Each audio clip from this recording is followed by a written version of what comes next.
عداوت مجھے سے کیوں اتنی، میں تو قرآن کا داعی ہوں، رسول اللہ کا وارث، صحابہ کا سپاہی ہوں، مجھے ہے کفر سے نفرت، میں تو حق کا فدائی ہوں۔ السلام علیکم ورحمۃ اللہ وبرکاتہ۔ الحمد للہ رب العالمین والصلاة والسلام علی رسولہ الکریم، اما بعد، اعوذ باللہ من الشیطان الرجیم، بسم اللہ الرحمن الرحیم۔ فلا وربک لا یؤمنون حتی یحکموک فیما شجر بینہم ثم لا یجدوا فی انفسہم حرجا مما قضیت ویسلموا تسلیما۔ تمام قسم کی تعریفات اس اللہ وحدہ لا شریک کے لیے جس کا کوئی ساجی اور شریک نہیں، جو حی اور قیوم ہے، جو ہمارا اور آپ کا خالق و مالک ہے، جو علیم و خبیر ہے، اور جس نے جناب محمد رسول اللہ صلی اللہ علیہ وسلم کو آخری رسول اور لائق اتباع بنا کر کے بھیجا۔ بے حد و حساب صلاۃ و سلام ہو سید المرسلین رحمۃ للعالمین شفیع المذنبین جناب محمد رسول اللہ صلی اللہ علیہ وسلم کی ذات گرامی پر، جنہوں نے گالیاں سنی، طعنے سہے، پتھریں کھائی، لیکن رسالت کا حق ادا کر دیا، کہ جو رات کی تنہائی میں آنسو بہا کر اپنے رب سے اپنی امت کی جنت کی بھیک مانگتے رہے، اور کل قیامت کے دن اللہ کے حضور بار بار سجدہ ہو کر کے اللہ تبارک و تعالیٰ سے امت کے لیے شفاعت کی دعا کی درخواست کریں گے۔ لہٰذا ہم پر فرض ہے، ہم پر واجب ہوتا ہے کہ ہم اس رسول پر ایمان لائیں، آپ صلی اللہ علیہ وسلم پر ایمان لائیں، آپ صلی اللہ علیہ وسلم کی اتباع اور پیروی کریں، آپ صلی اللہ علیہ وسلم سے محبت کریں، آپ صلی اللہ علیہ وسلم کی عزت کا دفاع کریں، آپ صلی اللہ علیہ وسلم پر صلاۃ و سلام پڑھتے رہیں، آپ صلی اللہ علیہ وسلم کا ادب کریں، اور آپ صلی اللہ علیہ وسلم کے صحابہ اور اہل بیت سے محبت کریں، اور آپ صلی اللہ علیہ وسلم کے دوستوں سے دوستی کریں، اور آپ صلی اللہ علیہ وسلم کے دشمنوں سے دشمنی رکھیں، اور آپ صلی اللہ علیہ وسلم کے ساتھ پوری زندگی کبھی جفا نہ کریں، کبھی بے وفائی نہ کریں۔ یہ ہم پر اور ہر کلمہ پڑھنے والے پر یہ فرض ہوتا ہے کہ وہ ایسا کریں۔ نبی اکرم صلی اللہ علیہ وسلم کی زندگی گزری ہے اسی تگ و دو میں، اسی مشقت میں، اسی پریشانی میں، چنانچہ آپ کی محبت کا تقاضا ہے، آپ کی اتباع اور پیروی یہ ہم سے مطالبہ کرتی ہے، آپ کا ادب و احترام یہ مطالبہ کرتا ہے کہ جب بات آپ کی آ جائے، جب نبی اکرم صلی اللہ علیہ وسلم کا معاملہ ہو، تو پھر ان سے بچنے کے لیے کسی قسم کا کوئی حیلہ، کوئی حجت، تعویلیں، کٹھ دلیلیں اور طرح طرح کے تعویلات یہ بالکل بھی نہیں کر سکتے، اور نہ تو شریعت نے اس کا اختیار دیا ہے۔ اگر کوئی اللہ کے نبی کریم صلی اللہ علیہ وسلم کی بات کو چھوڑنے کے لیے غلط تعویلات کر رہا ہے، اللہ کے نبی کریم صلی اللہ علیہ وسلم کی بات کو نہیں مان رہا ہے، آپ کی بات کو پس پشت ڈال رہا ہے، رب کائنات عرش سے فرماتا ہے فلا وربک لا یؤمنون حتی یحکموک فیما شجر بینہم ثم لا یجدوا فی انفسہم حرجا مما قضیت ویسلموا تسلیما۔ آپ کے رب کی قسم، وہ شخص مومن کہلانے کے لائق ہی نہیں، وہ مومن ہو ہی نہیں سکتا جو اپنے اختلافات کے معاملے میں جب ان کے اندر باہم اختلافات کا معاملہ آئے تو آپ کو فیصل نہ مان لے، آپ کو فیصلہ کرنے والا نہ تسلیم کر لے، اور پھر آپ جو بھی فیصلہ کر دیں، آپ جو بھی فیصلہ کریں اس کو بلا چوں و چرا مان لے، خوش دلی کے ساتھ اس کو مان لے، اور ان کے دلوں میں کسی قسم کی کوئی کجی اور کوئی تنگی نہ ہو۔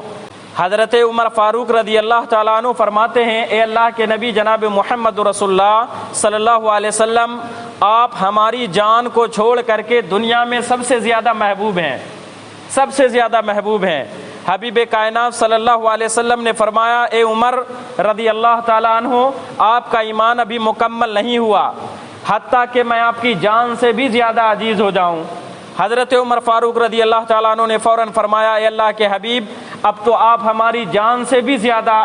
محبوب ہو گئے۔ اللہ کے حبیب صلی اللہ علیہ وسلم نے فرمایا اے عمر ہاں اب تمہارا ایمان مکمل ہو گیا ہے۔ تو نبی اکرم صلی اللہ علیہ وسلم نبی بنائے جانے کے بعد جب آپ دیکھیں گے آپ کی زندگی کا صرف ایک ہی مقصد رہا ہے، صرف ایک مقصد، اور وہ مقصد کیا تھا؟ دعوت، اللہ کی دعوت کو عام کرنا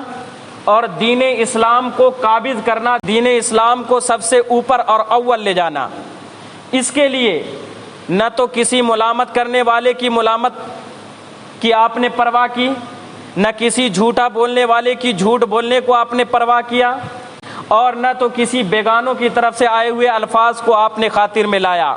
آپ کو لالچ دے کر کے بہکایا گیا، آپ کو لالچ دے کر کے بلایا گیا، آپ کو ڈرایا بھی گیا، آپ کو دھمکایا بھی گیا، آپ کو قتل کرنے کی دھمکی بھی دی گئی، آپ کے قتل کی سازشیں ہوئی، کبھی فردن طور پر آپ کے قتل کی سازش ہوئی،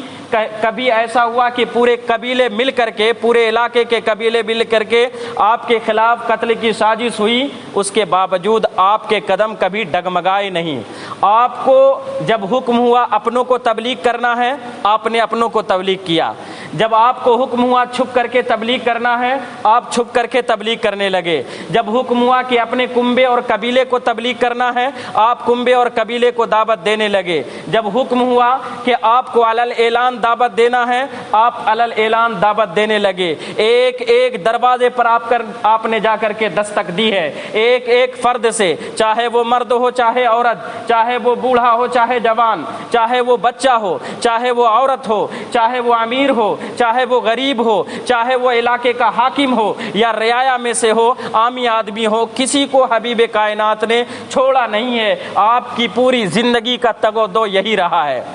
اور یہاں تو یہاں آپ ساتھ میں آسمان پر چلے گئے ہیں، وہاں بھی آپ امت کو بھولے نہیں ہیں، وہاں بھی آپ نے امت کو فراموش نہیں کیا ہے۔ اور کل قیامت کے دن جب ساری امت مضطرب اور بے چین اور پریشان ہوں گی، وہاں بھی اس اضطراب کے عالم میں بھی کبھی حساب کے وقت، کبھی میزان کے وقت، کبھی پلسرات کے وقت، اور ہر وقت جس وقت امت پریشان ہوگی آپ اللہ رب العالمین سے دعا کر رہے ہوں گے۔ اور یہاں بھی آپ کی رات کی تنہائی ہمیشہ اپنی امت کی خیر خواہی میں اور امت کی فکر میں گزر گئی۔ وہ نبی صلی اللہ علیہ وسلم جنہوں نے ہمارے لیے اتنا کچھ کیا، جنہوں نے ہمیں بتایا کہ ہمارا رب کون ہے، جنہوں نے ہمیں یہ بتایا کہ توحید ہے کیا، جنہوں نے ہمیں یہ بتایا رسالت کا حق ہوتا کیا ہے، جنہوں نے ہمیں یہ بتایا کہ زندگی گزارنی کیسی ہے، جنہوں نے ہمیں یہ بتایا کہ ایک مومن کی شان کیا ہوتی ہے، ایک مومن کی پہچان کیا ہوتی ہے، جنہوں نے ہمیں یہ بتایا کہ مومن کے شب و روز گزرنے کیسے چاہیے، مومن کا اٹھنا بیٹھنا سونا جاگنا کھانا پینا گفتگو اور اس کے گفتار، ان کے کردار، اور پھر ان کے شب و روز صبح و شام ان کے کس طریقے سے ہونے چاہیے۔ جس نبی نے اتنا سب کچھ بتایا، کیا ہم نے کبھی تنہائی میں کبھی اکٹھے ہو کر یہ سوچنے کی کوشش کی ہے کہ اس نبی صلی اللہ علیہ وسلم کے حقوق بھی ہیں کچھ ہمارے لیے؟ کیا ہم ان کے حقوق کو ادا کر رہے ہیں؟ کیا ان کے کچھ حقوق ہمارے لیے بنتے یا نہیں بنتے ہیں؟ کبھی ہم نے تنہائی میں بستر پر یا کبھی بیٹھ کر کے اپنے دوستوں کے ساتھ، اپنے رشتہ داروں کے ساتھ، اپنی فیملی کے ساتھ کبھی اس مسئلے پر اور اس موضوع پر کبھی ہم نے گفتگو کی ہے کہ حبیب کائنات صلی اللہ علیہ وسلم جن کو شب و روز یہی فکر ہوتی تھی کہ امت کی بخشش اور مغفرت کیسے ہو جائے، ان کے کیا حقوق ہیں اور ہم کیسے اس کو ادا کر سکتے ہیں؟ میرے بھائیو، ضروری ہے ہمارے لیے کہ ہم جانیں کہ ہمارے نبی جناب محمد رسول اللہ صلی اللہ علیہ وسلم کا حق کیا ہے۔ دنیا ایک طرف، حبیب کائنات ایک طرف، آپ کے حق کے لیے پوری دنیا کے حقوق کا تحوالہ کیا جا سکتا ہے، لیکن آپ کا حق چھٹنے نہ پائے۔ اللہ تبارک و تعالی ہم تمام مسلمانوں کو اپنے نبی کی عزت کو سمجھنے کی توفیق عطا فرمائے، اپنے نبی کا مقام سمجھنے کی توفیق عطا فرمائے، اپنے نبی کو خوش کرنے کی توفیق عطا فرمائے، اپنے نبی کس بات سے خوش ہوتے ہیں اس کو جاننے کی توفیق عطا فرمائے، اور سب سے بڑھ کر کے جو بھی اللہ تبارک و تعالی ہمیں اور آپ کو عمل کی توفیق دے وہ حبیب کائنات جناب محمد رسول اللہ صلی اللہ علیہ وسلم کے طریقے پر عمل کرنے کی توفیق دے، آمین۔ وآخر دعوانا الحمد للہ رب العالمین۔ السلام علیکم ورحمۃ اللہ وبرکاتہ۔